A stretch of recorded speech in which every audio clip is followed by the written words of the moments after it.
High বন্ধুরা, শুভ সকালে ভালোবাসা দিলাম। সব কেমন আছেন বন্ধুরা?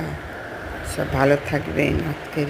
কালকে দিন চলে গেল একটা, আবার আজকে নতুন একটা সকাল উপহার দিল সূর্য মামা।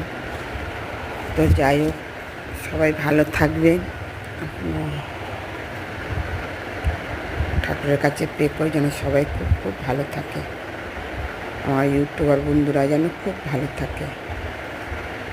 Tata, bye bye.